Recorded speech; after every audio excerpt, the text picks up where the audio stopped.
India Legal presents Court This Week.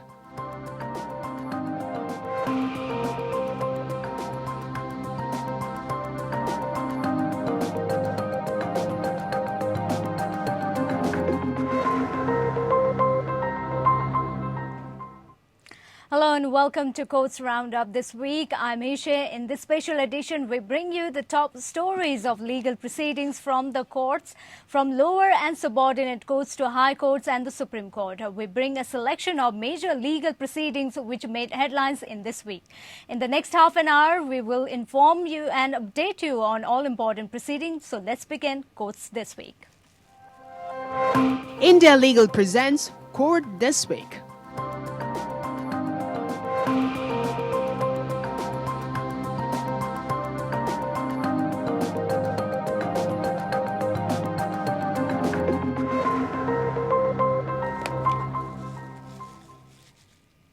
The Supreme Court has asked the Allahabad High Court to monitor the ongoing CBI probe into the Hathras gang rape and murder case. As regard to the plea for transfer of trial outside state of Uttar Pradesh, the CJI-led bench stated that the question of transfer is left open until the investigation is completed. The bench also took note of the submission of the Solicitor General of India that the order passed by the Allahabad High Court had disclosed details about the victim and her family members. Based on that, the court requested the Allahabad High Court to remove the facts disclosing the details of the victims and her family from the order.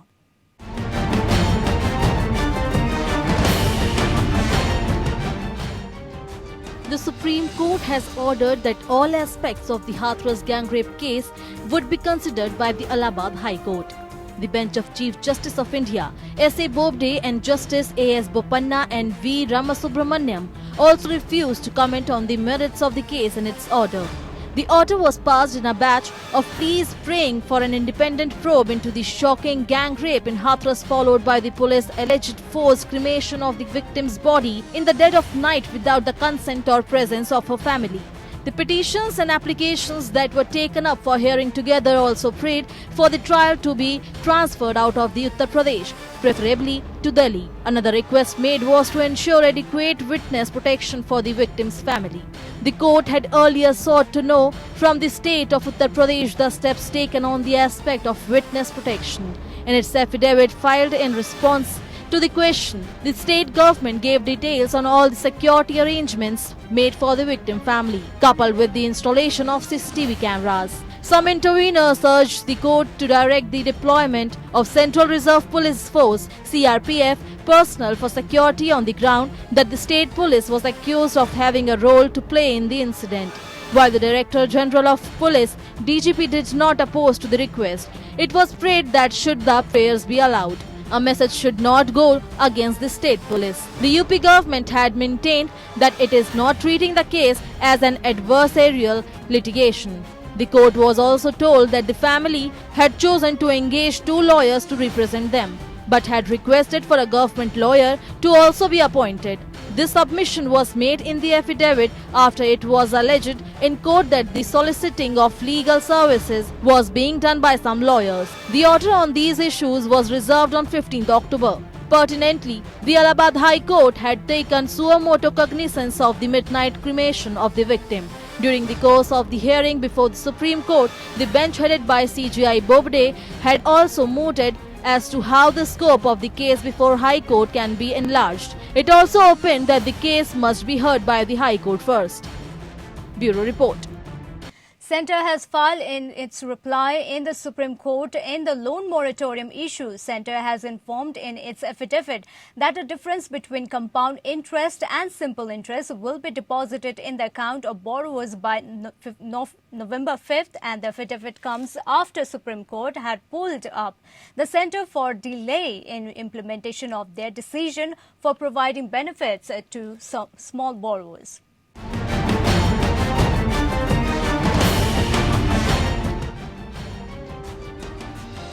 The central government has filed a detailed affidavit before the Supreme Court in connection with the loan moratorium case, stating that the difference between compound interest and simple interest will be deposited in the account of borrowers by 5th November.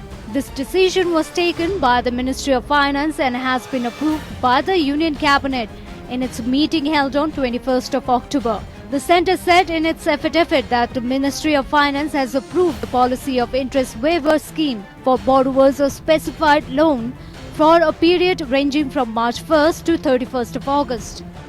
The bench of Justice Ashok Bhushan, R. Subhash Reddy and M.R. Shah had heard a batch of petition raising issues pertaining to validity of RBI's 27th of March circular, which allowed lending institutions to grant moratorium on payment of installments of term loans falling due between March 1st, 2020 and 31st of May this year due to the pandemic. The amounts shall be credited by each of the lending institution, irrespective of whether such eligible borrowers have fully availed or partially availed or have not availed of moratorium such as deferment in payment of installment, the affidavit stated. The affidavit submits that the decision came to be approved by the Cabinet on 21st of October, and pursuant to this approval, the Finance Ministry has now issued the scheme. As per the scheme, the lending institution will credit the difference between compound interest and simple interest for the 6-month period in respective accounts of the borrowers, irrespective of whether the borrower has fully or partially availed the moratorium announced by the Reserve Bank of India on 27th of March 2020 on the repayment of loans. The affidavit comes after Supreme Court had pulled up the centre on 14th October for its delay in the implementation of their decision for providing benefits to small borrowers who had taken loans of up to 2 crore rupees. The Supreme Court is scheduled to hear the loan moratorium petition seeking a direction to waive interest on November 2nd. Bureau Report. The Supreme Court has stayed the Uttarakhand High Court order directing CBI probe into corruption allegations against Uttarakhand Chief Minister Trivendra Singh Rawat. A bench of Justices Ashok Bhushan, R. Subhash Reddy and M.R. Shah observed that the issue required consideration. While issuing notice and sought response from the respondent, Uttarakhand High Court order had directed the Central Bureau of Investigation to file an FIR and investigate the allegation of corruption levelled against Uttarakhand sitting Chief Minister Trivendra Singh Rawat by an investigative journalist Umesh Sharma.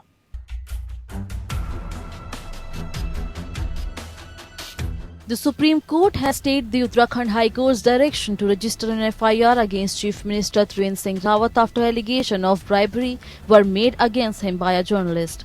The bench of Justice Ashok Bhushan, R. Subhash Reddy and M.R. Shah stayed the High Court judgment passed on 27th October. Appearing for Chief Minister Rawat today, Attorney General K.K. Venugopal stated that the High Court had erred in ordering a Central Bureau of Investigation probe against the CM, who was not a party to the case, he said. The CM was not a party in this case and the High Court ordered a CBI probe. This is against Supreme Court verdicts which disallow destabilizing the government, as such verdict demand resignation of the CM, which is happening. Senior advocate Kapil Sibal, appearing for the journalist who levelled the allegation against the CM, stated that the matter is serious as there are WhatsApp messages and bank account links to the allegation against Rawat. Senior advocate Mukul Rohatgi, who also appeared for the CM, submitted that the High Court order was in violation of law. Justice Shah noted that everyone was taken by surprise after the High Court exercised its suo motu power under Article 226 when there was no such issue raised by the petitioner, Justice Bhushan observed. The court does issue notice in the petition after staying portions of the 27th October judgment. The matter will be heard after 4 weeks. The Uttarakhand High Court on Tuesday called for a CBI probe into allegation of corruption levelled against Rawat. It had also directed the police to register an FIR to investigate allegations of corruption made against the CM by journalist Umesh Sharma. While doing so, the court allowed a plea filed by Sharma seeking to quash an FIR filed against him this year for publishing a video containing these allegations. In a video released in June this year, Sharma had alleged that an amount of 25 lakh rupees was paid as bribe to Chief Minister Trivendra Singh Rawat by one Amrutesh Singh Chauhan for his appointment as chairperson of the Gau Seva Ayog Jharkhand. Rawat was the BJP state in charge of Jharkhand at the time, SESA 2016. This amount was alleged to have been deposited into various bank accounts, including those of Dr. Harendra Singh Rawat and his wife Savita Rawat. In his June 2020 video, Sharma asserted that Savita Rawat was Trivendra Singh Rawat's sister, making Dr. Harendra Singh Rawat his brother-in-law. The FIR listed various offences against Umesh Sharma for making corruption allegation, tying Dr. H.S. Rawat and Savita Rawat to Chief Minister Rawat in his video. Sharma was accused of cheating, forgery, conspiracy and allied offences. Finding that none of these offences are prima facie made out against Sharma, the High Court quashed this FIR. In the court of its judgment, the court also opined that there appeared to be mala fide intent motivating the case, giving the speed at which it was filed against Sharma, coupled with the facts that the allegation level in the FIR were within the notice of states as well as the informant much earlier in the year 2019. Bureau Report.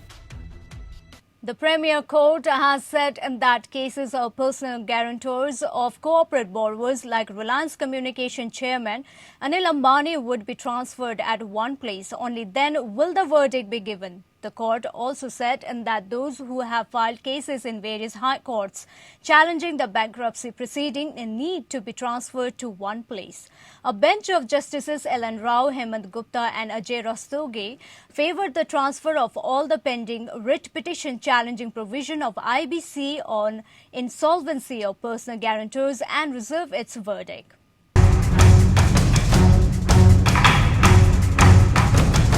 The Supreme Court has agreed to transfer to itself a batch of petitions challenging Insolvency and Bankruptcy Code (IPC) provision relating to insolvency of personal guarantors. The bench of Justice L. Nageshwar Rao, Hemant Gupta and Ajay Rastogi, after a brief hearing on issue of transfer, had reserved its order yesterday while expressing its inclination to allow the plea. The court said that no further writ petition on the issue are to be entertained by any High Court. Further, all interim orders passed by the High Courts will continue to be in operation till further orders. The matter will now be taken up on 2nd December, by which time all pleadings are required to be completed. The Insolvency and Bankruptcy Board of India (IBBI) had sought the transfer of all the matters pending before the High Court to the Supreme Court so as to avoid conflicting ruling by different constitutional courts. This position of IBBI was voiced by Additional Solicitor General Madhavi Diwan during the hearing yesterday.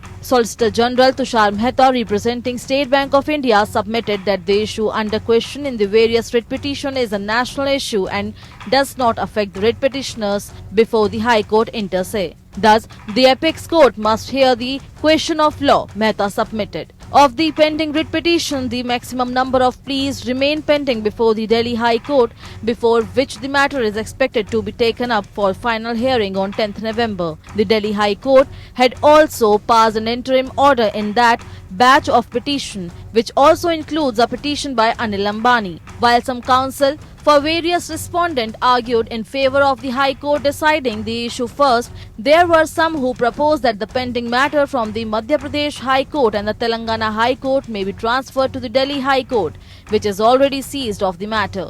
A submission was also made questioning IBBI's stance in seeking this transfer. In its petition seeking transfer of these pending cases, IBBI has submitted that various writ petitions have been filed in more than one High Court, which raise substantial questions of law of general importance. All of these pending writ petitions challenge the constitutional validity of Part 3 of the IBC, which deals with insolvency resolution of individuals and partnership firms. Section 95, 96, 99, 100 and 101 also have been assailed to the extent of being applicable to personal guarantors. The rules framed by the central government in 2019 under the IBC also stand challenged.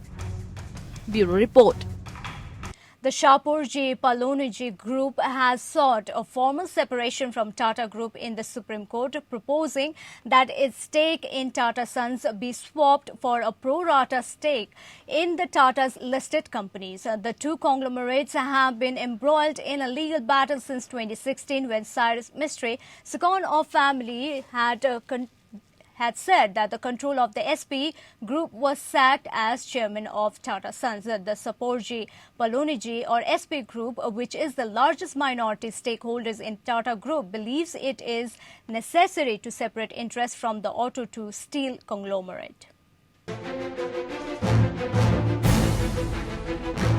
The Shapoorji Pallonji Group has filed an application before the Supreme Court detailing a separation proposal seeking division of assets and share in listed entities of Tata Sons. This separation plan filed before the Supreme Court highlights that Tata Sons is a company comprising two groups, which the Mistry family's stake stand at 18.37% of the equity share capital, seeking to sever the decades-old association with Tata Group. The Shapoorji Pallonji Group has sought a pro-rata division of all assets. Shapoorji Pallonji Group has also sought a direct stake in all of the listed entities of the Tata Group and is seeking a pro-rata share of the brand value to be adjusted for net debt. The application also proposes the valuation of all the unlisted assets to be done by a neutral third-party agreeable to both the sides. Shapoorji Pallonji Group backs its proposal for separation in its application. The proposed separation, the SP Group says, is different from a buyout under Article 75 of the Articles of Association, which provides for a forced transfer of shares, an inherently oppressive measure. Through its proposal, however, SP Group claim that there are benefits for both sides. This considering there would be no valuation dispute in a scheme for proportionate separation of assets, while the control would remain in the Tata Group. The Mistry family's stake in each of the listed entities would stand at less than 10%, except in Tata Consultancy Services (TCS), where it is likely to be little over 13%. Moreover, a largely non-cash settlement would also be quicker to implement with minimal disruption to the operating companies.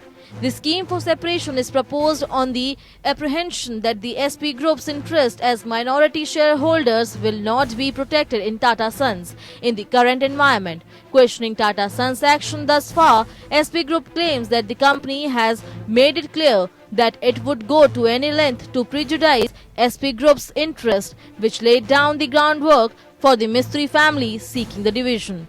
The appeal filed by both Tata Sons along with its various entities and Director Emeritus Ratan Tata as well as Cyrus Mistry against the December 2019 decision of the National Company Law Appellate Tribunal NCLAT, through which Mistry was reinstated as the Executive Director of Tata Sons, remains pending before the Supreme Court. The court, while agreeing to hear appeals by Tata and a cross-appeal by Mistry, had clubbed the litigation together and will hear the same at length. Earlier this year, the Supreme Court had asked Shapoorji Pallonji Group to maintain status quo as regard pledging of its share in Tata Sons for raising of funds. Tata Sons had opposed such a pledging on ground of having the right of first refusal. The Tata Mistry dispute, which reached Supreme Court in January this year, is likely to be taken up for hearing on 2nd November. Bureau Report. And Rhea Chakraborty has filed her reply before the Bombay High Court in the plea filed by Sushant Singh Rajput seeking sisters seeking quashing of FIRs registered against them and alleged that since the late actor died 5 days after obtaining an oral prescription from sister Priyanka and her friend Dr. Tarun Kumar, it is imperative that the action of petitioners are investigated as well.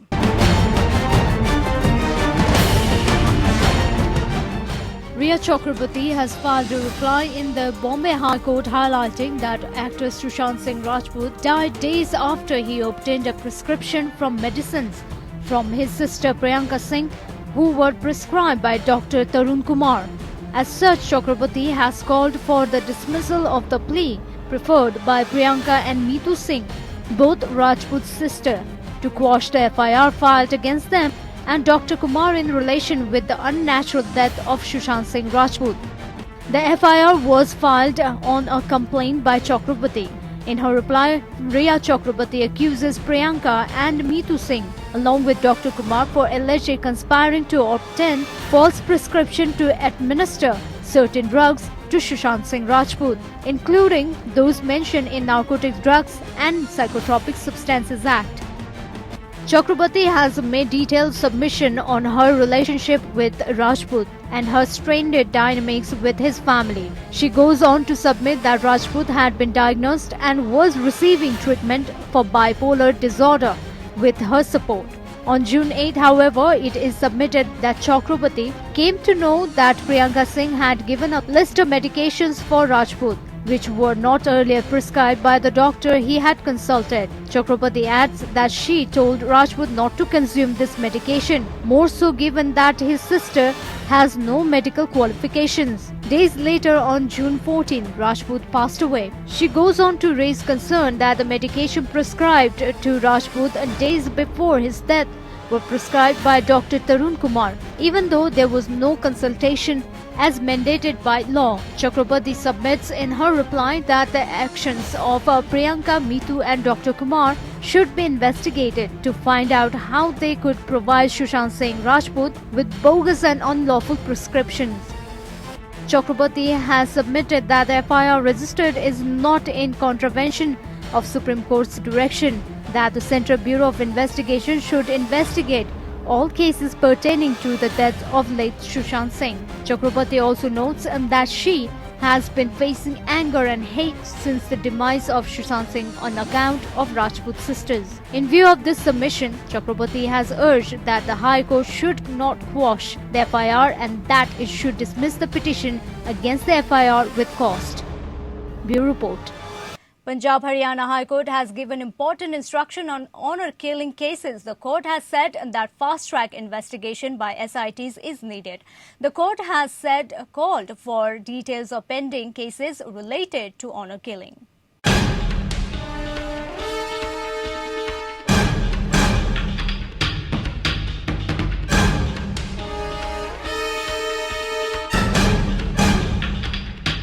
The Punjab and Haryana High Court has directed the Director General of Police, DGP Haryana, to file an affidavit regarding the number of honour killing cases registered in the state in which trial or probe is pending, and which steps have been taken to fast-track the same. The bench of Justice Arun Kumar Tyagi has further asked the state DGP to spell out the steps taken for the protection of the survivor wife or the husband and other important witnesses in the completion of the chain of circumstantial evidence incriminating the accused responsible for commission of the heinous offence. The FIR was filed regarding the abduction of Sunita Rani and Dharambir. It was lodged by Rai Singh on 1st June 2018. Dharambir was subsequently murdered by the person who had abducted him. Notably, the case involves allegation of honour killing of Dharambir by person whose honour was allegedly subjected to disgrace by the deceased by performing marriage with their relative Sunita Rani. Statements of Sunita were recorded under 164 of CRPC twice, and she had also named the person with whom her husband, Dharambir, was last seen by her. The court noted that no effort were ever made for her protection despite the fact that she was an important witness against the accused, all or most of whom were her relative. The police has stated in its reply that 15 accused were involved in the present case in the commission of the offences mentioned above, out of which 12 accused have been arrested so far, but 3 accused, namely Neki Ram, Balwant and Sher Singh, are still absconding despite expiry of more than 2 years. The court further noted that there was no mention in the reply as to what steps regarding getting them declared as proclaimed offenders and attachment and sale of their properties have been taken. Court's order, the High Court cited the Apex Court's ruling in the case of Bhagwan Das vs State of Delhi, wherein the court had noted that there is nothing honourable in honour killing, and they are nothing but barbaric and brutal murders by goated person with feudal minds. In our opinion, honour killing, for whatever reason, come with the category of rarest of rare case deserving death punishment. It is the time to stamp out these barbaric feudal practices which are a slur on our nation. This is necessary as a deterrent for such outrageous, uncivilized behavior. All persons who are planning to perpetrate honour killings should know that the gallows await them. Lastly, the court directed that copy of the order be sent to the Director General of Police, Haryana for requisite compliance. The DGP has to submit the relevant detail by 10th November. Interestingly, a two-judge bench of Supreme Court of Pakistan, comprising Justices Qazi Faiz Esa and Sardar Tariq Masood, had recently opened that the killing of women in the name of honor had never been an honorable practice and that such murder should not be categorized as honor killings. Bureau Report. That's it for Coast Roundup today. Thank you for tuning in. Keep watching APN for more updates from around the nation. India Legal presents Court This Week.